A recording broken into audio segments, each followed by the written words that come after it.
Welcome to everyone who's joining us today. Hi, Alfonso. How are you today?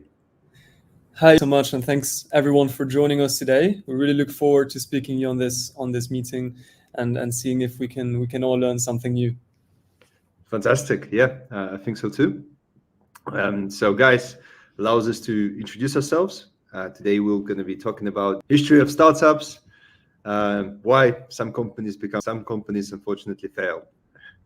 So, corporations, and then I've had moved from that to entrepreneurial domain. I've set up, for example, one company which was operating as a bench for companies to launch on European marketplaces, right?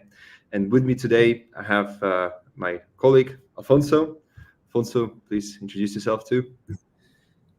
Hi everyone. So my name's Alfonso. I'm from Spain. I have a bit of a background in consulting, also in entrepreneurship. I founded co-founded, you'll see, and hopefully we can have a very insightful conversation, all of us. So is quite an interesting one. Okay, so we're going to talk about startups, right? Something that definitely has been once I'm going to introduce you to the history of startups, a very brief history of startups throughout the ages. We're going to go into the stage of answering questions. And also during my presentation, Alfonso is going to kindly interrupt me and ask some questions. So please, guys, do go ahead and write some questions in YouTube, right? And other places if you can. And we'll make sure to answer them all. Meaningful conversation here today. So first things first, what is a startup? All the time, but most people don't actually know the difference between a startup and a business, right? A startup does not equal a new business. A startup business, which is intended to grow a business that has the ability to become a major organization, right?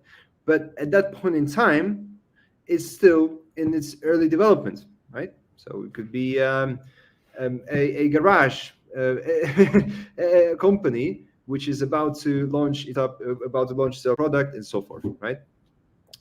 Now,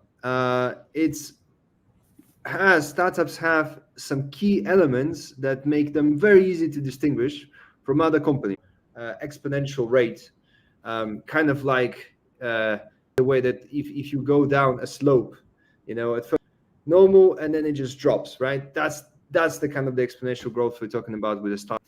It usually happens because of innovation. It could be a completely new technology, or it could be a new and novel way of approaching existing industry. We will in today's session. Startups usually entail adaptability, right? They change to the market conditions. They see market niches, new market adaptation, what's going to happen, or they anticipate what's going to happen, and they capitalize on that, right? So very good. Let me stop you on that, Egor. Just to ask you, just to confirm. So you're saying that a startup business or a startup is a business that is designed, or an idea that is designed to grow very rapidly. Is that right? Precisely. Yeah. So have a great niche, right? In today's day and age, we have different terminologies now. Companies use different metrics to define whether they're a scale-up or startup. It could be the amount of revenue they have, right? So if a company has a revenue of upward of $1 million, they might determine themselves to be a scale-up now. Or very often it's defined by the amount of employees. So anything employees in a company usually is defined as a scale-up, right, instead of a startup. But it's also defined by time, right? If there is a company which is intended for rapid growth itself and is profitable, but it's not really growing as much anymore, it's kind of just operating in the same level, and it becomes a startup again in a way by selling off some of the parts of the company or by just launching into a new venture. So those things are quite varied across the board. But yeah, very good question. Very interesting. So it can also be a cycle, a company, and it can also develop into certain different entities and different structures. And usually it is like that. Those things are seen all over again and again and again. What I'm going to talk today about is actually the history of it, right? Because whenever we hear the word startup, we imagine Apple, or we imagine probably Airbnb, right? Something more than something new, a bunch of guys sitting in a doing some software. But startups technically have the founding quite a long time ago, during the Industrial Revolution, right? And many garages or software engineers back in early 18th century, it was quite different. Yeah, there is a cycle overall, and that's how we usually define. Very good, very good. Igor, do you mind starting from, where startups started from? Tell me, a little bit of history. I think we're all very interested in seeing how everything started. So maybe you can tell me a little bit of how everything started. So I want to know a little bit of history, what kind of companies are still around to this day that are pretty old. So these are all things that we want to know. Very good. Thank you so much, Alfonso.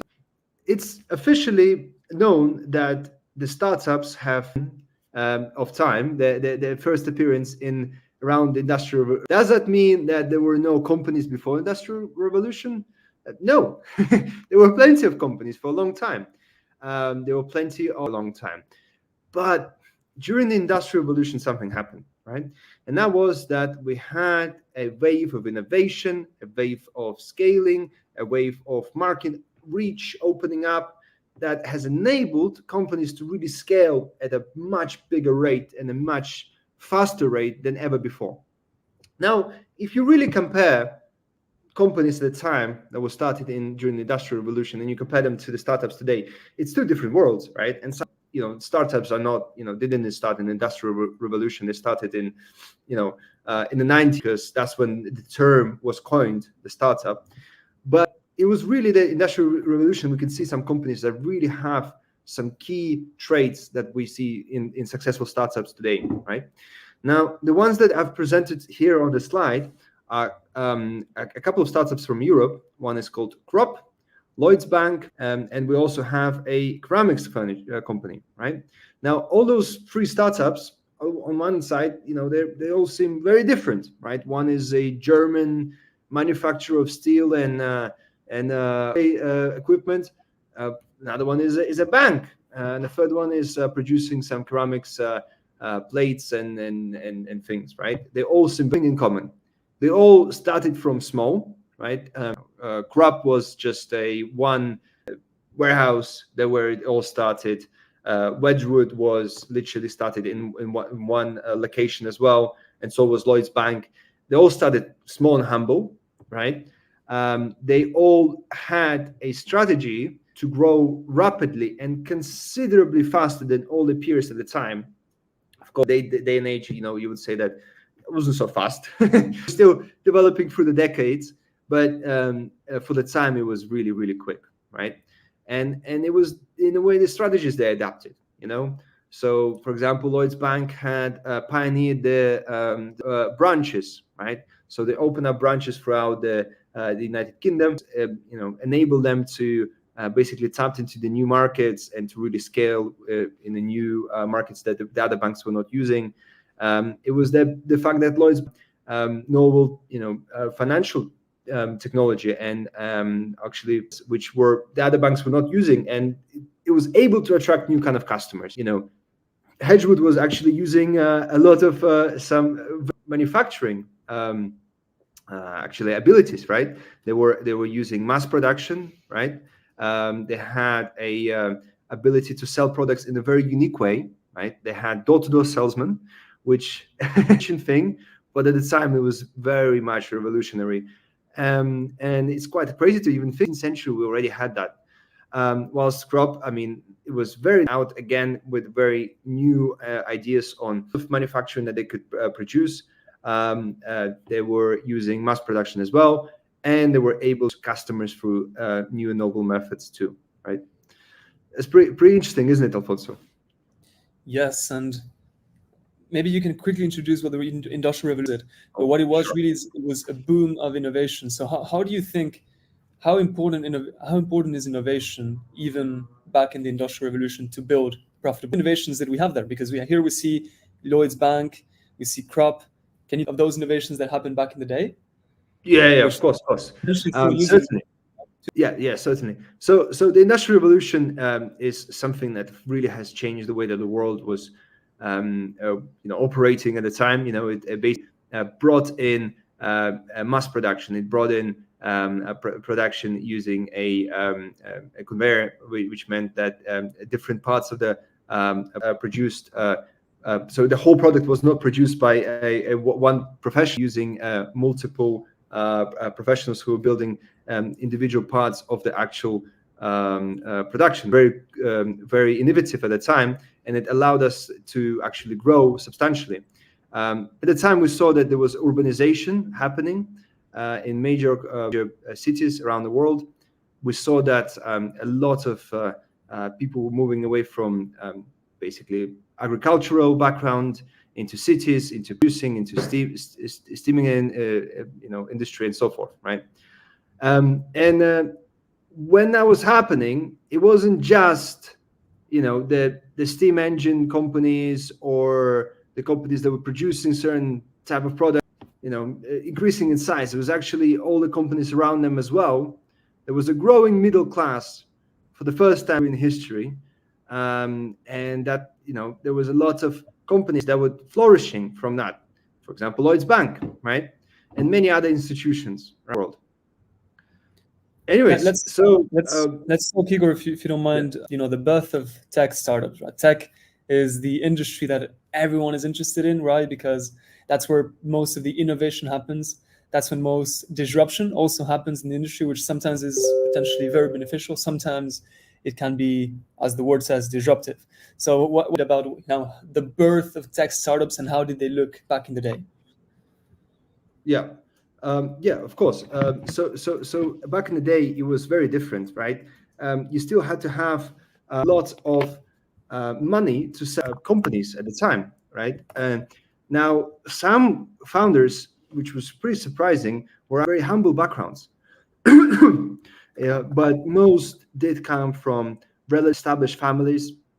And at the time, barriers, whilst if we look at the next kind of period, which starts with Thomas Edison in the United States, and he was one of the pioneers for the world, it really has established companies to form that were much smaller, and we had the ability to actually have people from a little bit less of a flourished backgrounds to be able to start the companies and to start startups. Yeah. So yes, Alfonso, have you heard of? Yeah, continue. Sorry. Please go ahead, Igor. Yeah. Please go ahead. Have you heard about the foundation of General Electric? Yes, I'll be waiting for you to talk more about it. Of course. Well, it's as you may know, Alfonso, it's one of the key pivotal roles in the world of startup. Something that really has transformed the world. Yeah. Here you have a slide on Thomas Edison. What do you think as an entrepreneur? Sorry, Alfonso. Yeah, sorry, guys. Yeah, Alfonso, can you also mention other questions that you? Of course. So, for example, how did Thomas Edison's approach to R&D, contribute to his success? What really made him unique? What do you think? Yeah, certainly. So, innovation. We talked about the way he introduced commercialization of technology, the way he invented products, right? His time, scaling those solutions to actually business models, scaling those inventions to really successful business models. What do you think made him successful? Yeah. Very good question, Alfonso. Sorry, something came to my throat. So he was, like you were saying, he was a very profound figure for the world development of startups. He was actually, and not just inventor, but he was actually very successful as a businessman. And some argue that his business successes were even more important than his inventions, because he was able to make the technology solutions actually scalable and sellable, right? And by bringing money inside the advancements, the tech, and a whole new spectrum of industries, right?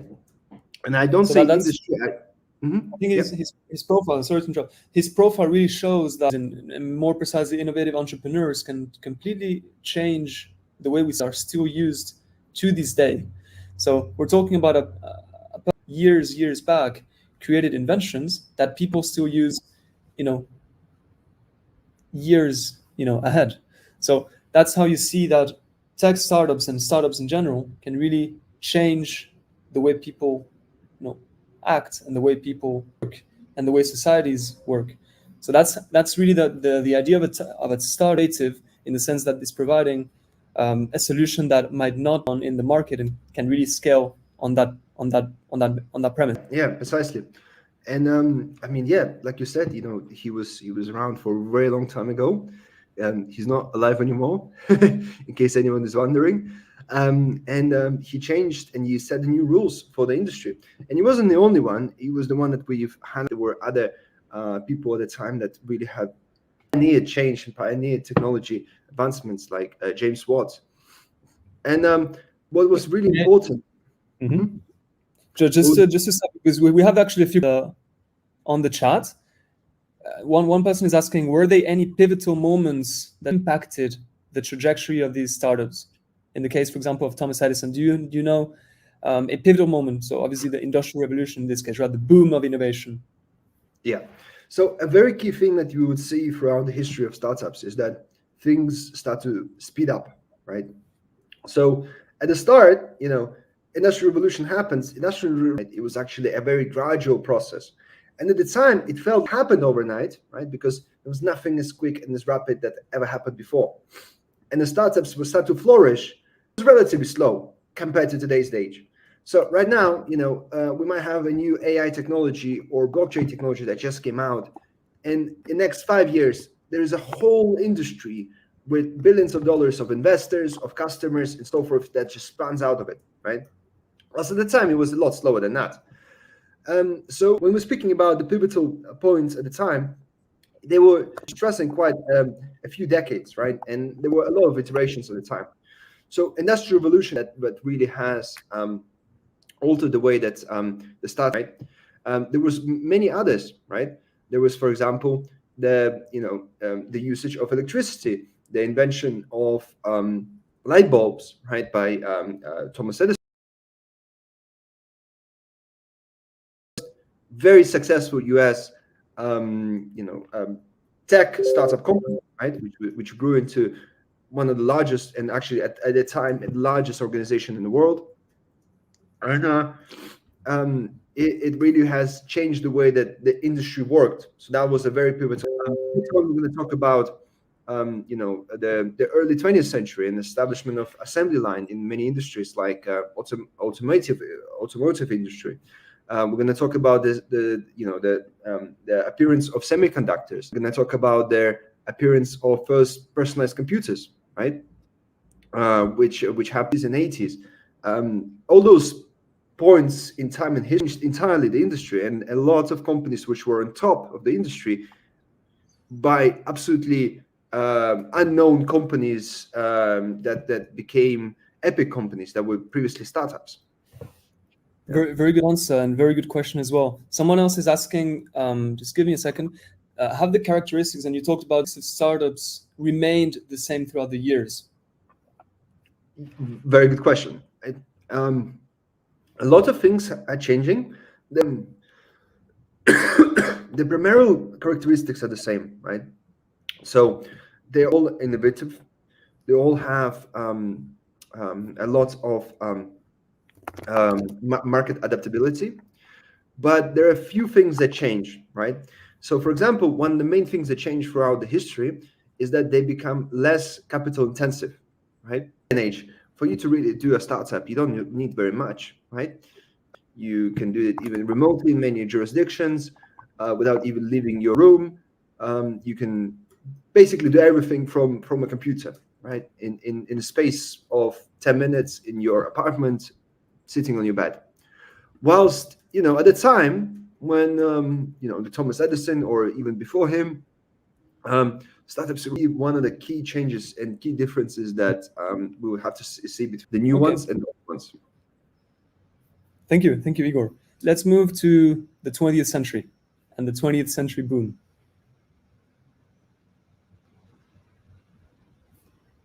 I think Igor is having some connection problems. Oh, sorry about that. Yeah, the 20th century was very interesting since it became the rate of growth and the rate of establishment of new companies skyrocketed, right? We saw a surge in new companies appearing, such as IBM, had something in common, right? They used production lines. They used the new technology innovations that came out during the course of the start of the boom, which included airplane, radio, automotive, and so forth. There was major changes happening around. Very good. We have some questions from previous. So please go ahead. Why startups have become so popular? What is it? What makes them successful? What makes a startup successful? Very good question. And I wish I could answer that question easily and quickly with one point. Why is startup so interesting? Well, because people love the idea of a small taking on the big and winning, and that's what usually happens. Not usually, but that sometimes happens with startups. A company that nobody heard around comes up with something very innovative and is able to challenge the big guys. And it happened over and of course, what is also known about startups is that most startups fail. Most startups don't actually end up being major companies and don't even survive a year after their formation. Now, as well, has it become more popular today? Well, it's one of the things that we spoke about earlier. Barriers to entry have really been reduced. So previously, before, like we were saying, the barriers to entry were quite vast. So people didn't really, speak about it because they never knew anyone who was. Nowadays, I'm sure that everyone can think of a person they know, maybe not in the immediate circle, but in a circle which is slightly above the immediate, that have people that actually are startuppers, and that really helps to assimilate the information about startups. Yeah. So much. Let's now discuss one topic that I think is interesting in everyone's minds, which is the rise of Silicon Valley. So Silicon Valley is known as the source of innovation, right? Everywhere. When you talk about the big tech companies out there, the big American corporates, what do you think is of Silicon Valley? Tell us a little bit about how everything started. That place, that location became so known for innovation and for startup success. Yeah, thank you so much, Alfonso. Right, so the Silicon Valley has obviously been a aspect of the startup growth in today's world, right? So it was formed sometime after the World War II, which actually has a lot of things to do with the formation of Silicon Valley, and it's a little bit less of a known fact. But during the World War II, a lot of technologies were established to fight the war more successfully, and a lot of American taxpayers' money went towards the universities and development of new technologies and use as well, which helped the formation of the area around the Stanford University, where companies started to form actually before the World War II. But after the World War II, that's when really it was an unprecedented end, right? So during that time, companies such as HP, Hewlett Packard, Intel have really developed amazing products that have revolutionized the whole world, right? Now, as well was integrated circuit, which was a huge thing that really helped startups towards tech industry much more. Okay. How do you think a culture of business, first of all, allows for the generation of new concepts and also for the success of those companies? Because one would think actually that Silicon Valley brings competition, and competition is pretty much hinders business success. You explain that actually the opposite happens, or the opposite is the case in Silicon Valley's example. Yeah, thank you for that. Well, so competition aspect of it, right? And the fact that there were so many companies in one area has created this very great networking effect, where a lot of companies were able to build on top of each other technology. And of course, you have to think back to that time, right, where we didn't have the Zooms, the Google Meets, and the YouTubes, where we can share technology so easily. At the time, it was much more difficult, right? So we had to have companies actually sitting next to each other for them to really share the information and share the most advanced technology at the time. So that was very, very important aspect of it, right? And that has really helped propel the Silicon Valley into the next stage, which was the rise of personal computers, right? So at the time, companies such as Apple and Microsoft start to span out, right? So we saw that people started to use computers for their own personal use. There was small businesses that were able to afford a computer. Previously, it was something that only government bodies or huge to use and afford. And it has really risen numerous other industries around it, right? The hobbies, the different video games. Also, it has enabled the early stage for what next, which was the internet. Egor, can I just pause for a second and cover some of the questions that we received from the audience? Yes, please. One question that I found very, very, very funny, but hey, who knows what can happen in the future? Do you think that due to the high demand for startups, a ministry for the opening of startups may appear in the future? Maybe they wanted to joke a little bit with this question, but actually I'm curious to what you think about this. It would be interesting to hear about it. There is a lot of talk today about managing the rate of growth and making sure that the growth that we have is very sustainable, especially with the development of artificial intelligence. There is a lot of talk about the fact that it can be taken out of control, unfortunately. And so for that reason, there is a lot of talk about having actually to establish a government body that would regulate specifically the artificial intelligence, operate within the parameters of industries which are already established. So those industries, they already have kind of a government body that controls them, right? Now, to control the general just startup industries as a whole, so control all, kind of have a government body to kind of oversee all the small companies that's starting out, well, that would be quite difficult to do, because startups are very varied in today's world, right? We have startups in chemistry, startups in biology, startups in IT, startups in cosmetics, and startups in virtually every single industry there is. So if we were to set up a startup ministry, it would basically be a company ministry, right? It would entice every single type of a business, including non-profit organizations too. Thanks. Maybe we can briefly respond to this because we're running a little bit out of time. The question is, Silicon Valley is like a cluster. Do you think all of the startups should be accumulated, as in the case of Silicon Valley? Maybe you can give one benefit and one disadvantage of having this setup. That's a very good question. And the fact is that what we see today is that a lot of companies are moving away from Silicon Valley, right?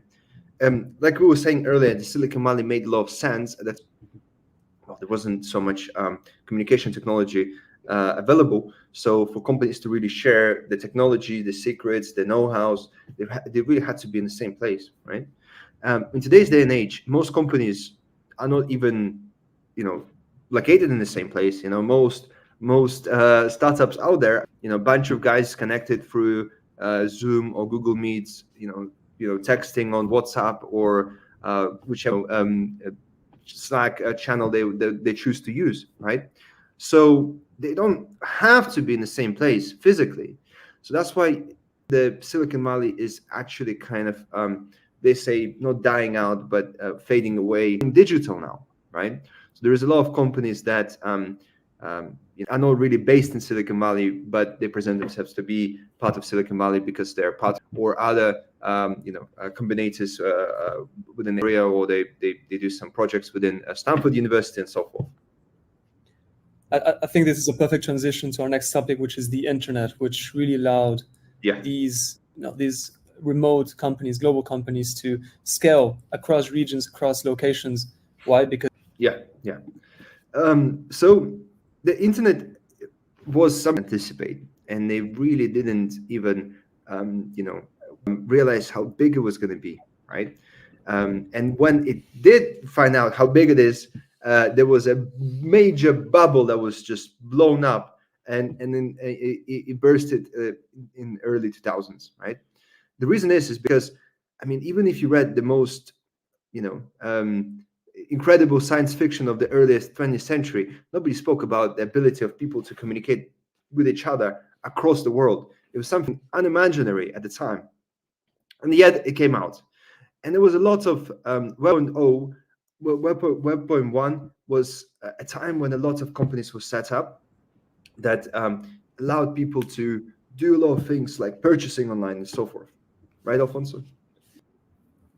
yes, of course, have access to all sorts of products, services, and access to information. The ready access to information was something that the internet was really disruptive about. I mean, now you could be in your home and you could learn doing in other places in the world, and you could do this in a very free and unmoderated way compared to how it used to be before. So these are some of the things that internet really allowed for people to from different sources, compare it and really build new. I'm going to be honest, like innovation and technology, and what that brings is, it brings a scaling or an expansion in the amount of businesses that can flourish, because once you provide the freedom and once you provide the capabilities that's when it starts to become a very flourishing period of time. So do you have any examples potentially of companies in the internet area to be very successful and failed for one or the other reason? Do you have maybe one or the other example? I think it's quite a relevant topic, so I was curious to see. Certainly. I mean, we see one example which that was huge during the 90s, which was Yahoo. But then nowadays it's actually becoming a bit less of a major company, right, Alfonso? Igor, let me just maybe raise a few questions that our audience has been asking. You guys are rocking, by the way. So many questions. We don't even have time to cover all of them. So I really appreciate that. One question is why do investors sue technology industry?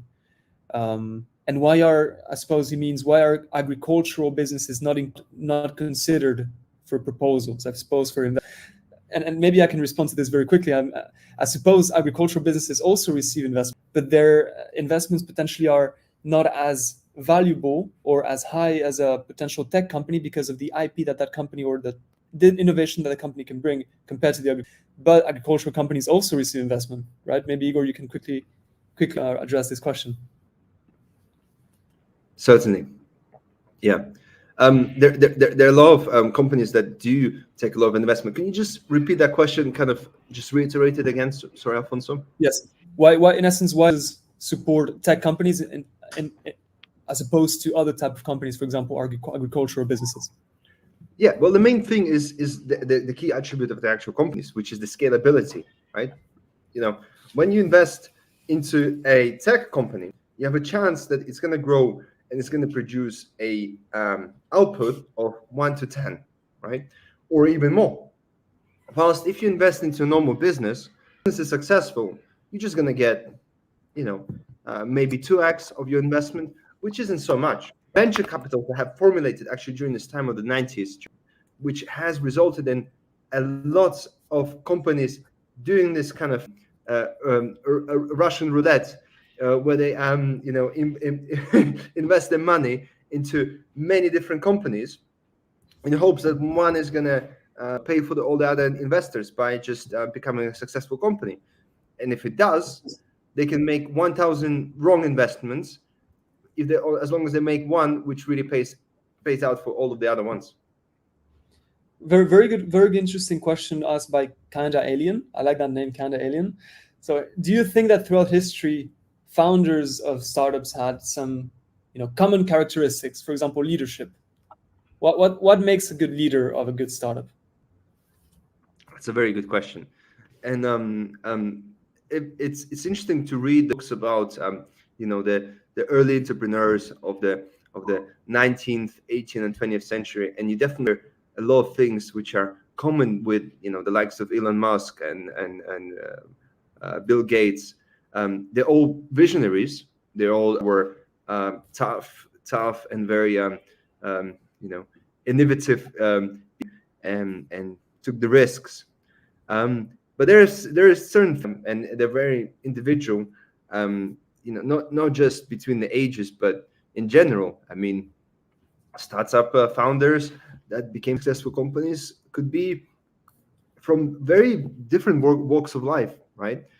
So it's an interesting topic, and I'm sure it's something that you can talk for hours about the different qualities of different people, right? Of course. Very last questions before we to the next topic. Asked by Madina. Madina, thank you so much. And actually, this is a $1 million question now that I read it. So it is very difficult to anticipate huge events. She means the internet revolution. How can you predict these sort of catalysts or swans that make your business from just a normal startup to a revolutionary idea? How do you predict those events? Very good question. Thank you, Madina, for that. You have to be Elon Musk, or you have to be Steve Jobs, or whoever you are, the successful founder, to be able to predict it. And sometimes people have predicted, but they were just there too early, right? We're going to have a slide towards the end of this presentation, if we get time for it, which is going to show the losers of the different centuries, the companies that unfortunately didn't make it, right? The failed companies. And what you see there is that quite a few of them had great products, great ideas behind the products, I should say, wrong time, right? They just came too early, and because the market wasn't ready for them, or they came too late, they failed, right?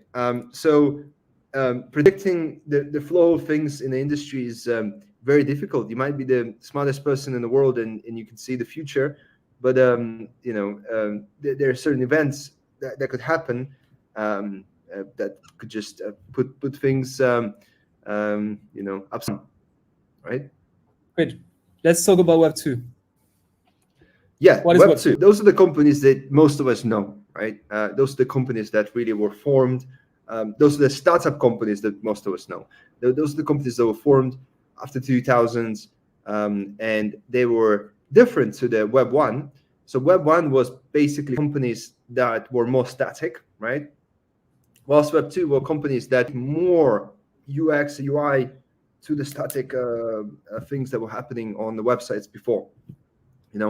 The examples were companies that used a lot of user-generated content, such as Facebook, MySpace, and so forth.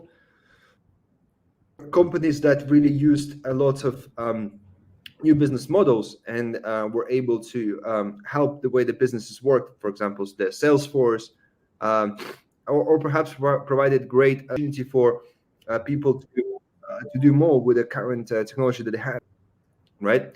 And there is thousands of other companies that use every day, right, Alfonso?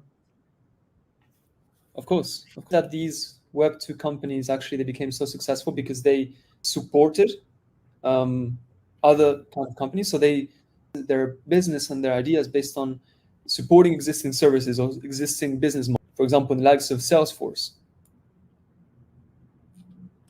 So basically, Web 2.0, yeah, you're correct. They built the technology on top of the technology that was existent in the industry before, right? And they really have created the experience of the previous businesses that were built, and they were building on top of that using their know-how and really driving the industry, the internet era to the new heights. So it was very exciting, and it really generated a lot of value to every industry out there. So the thing about Web.1 is that a lot of people said it was a fad, i.e. a lot of people thought that at the time that's all it can be, that internet is only going to be very static. It's just going to be basically a digital print of what's happening offline. Whilst Web.2 changed that entirely.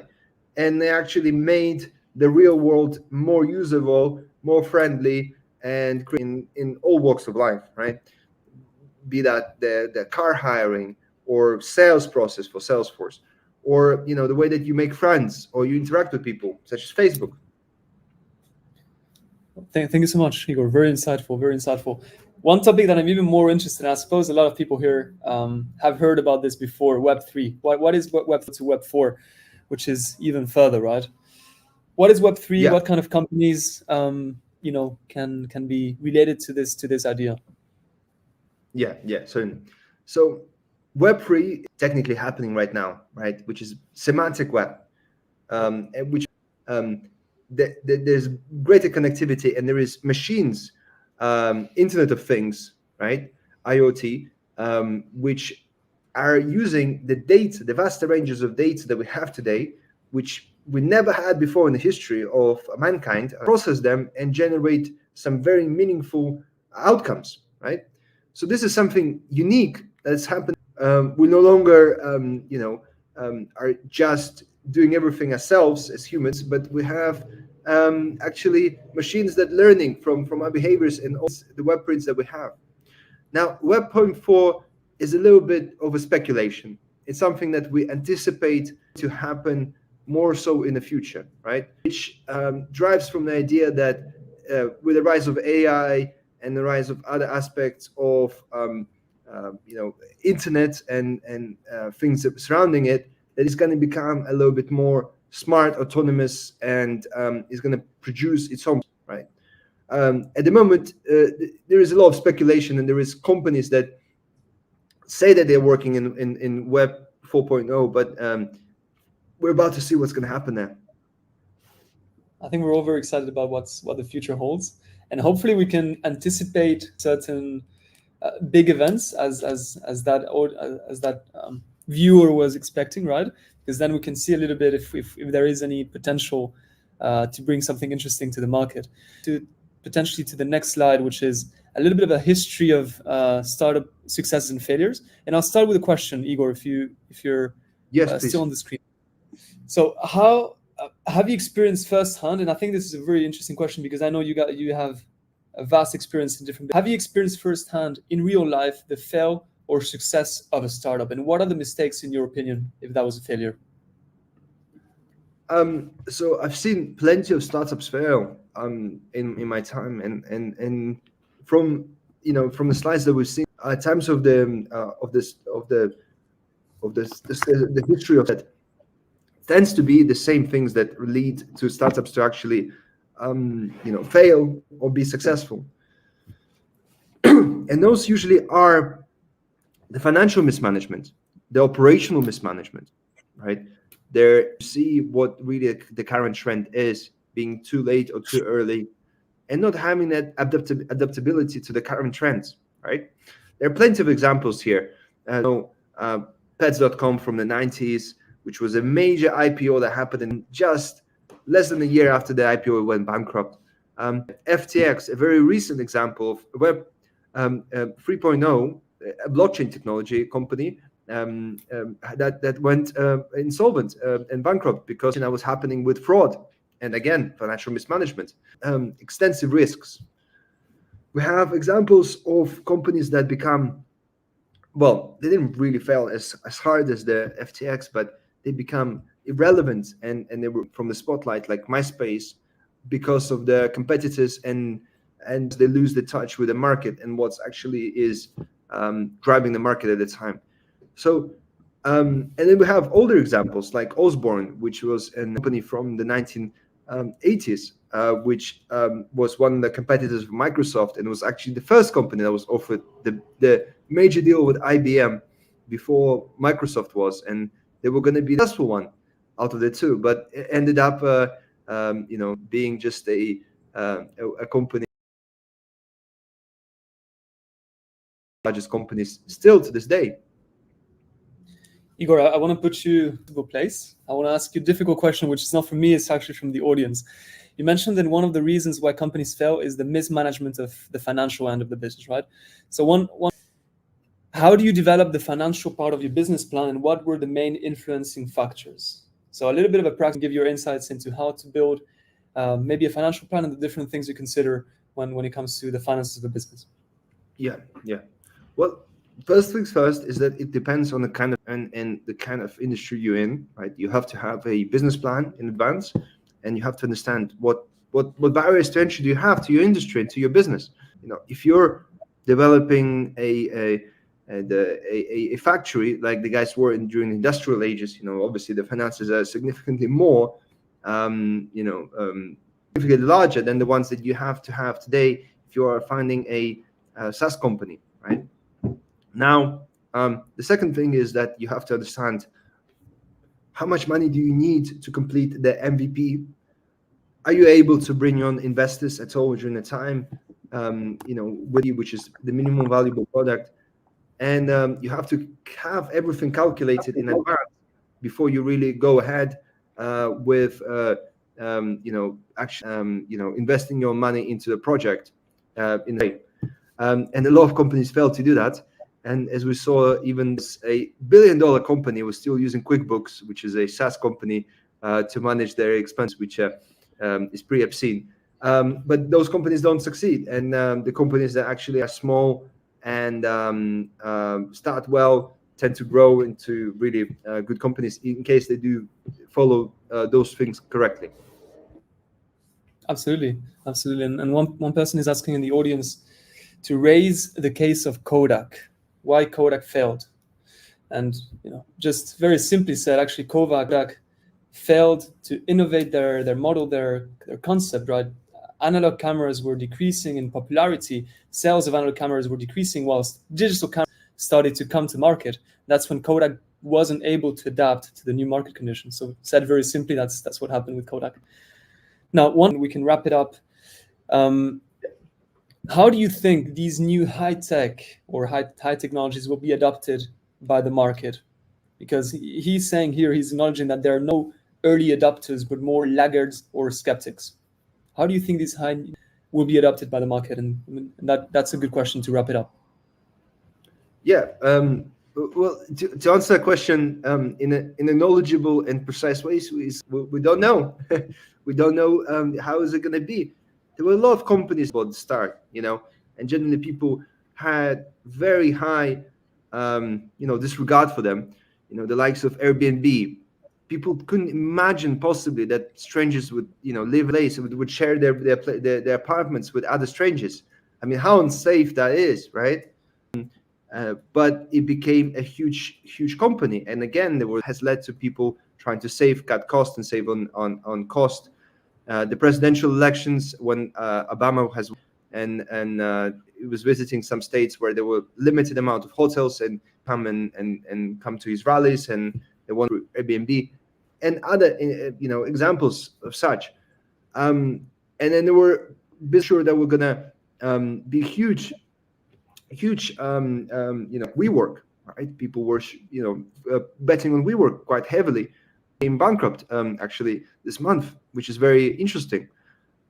So to answer that question, we don't know. We'll see. You will be surprised. We will be surprised. Everyone's going to be surprised who's going to be the winner and who's going to be in the history books as a loser.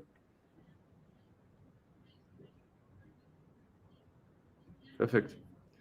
So much, Alfonso, for your time today.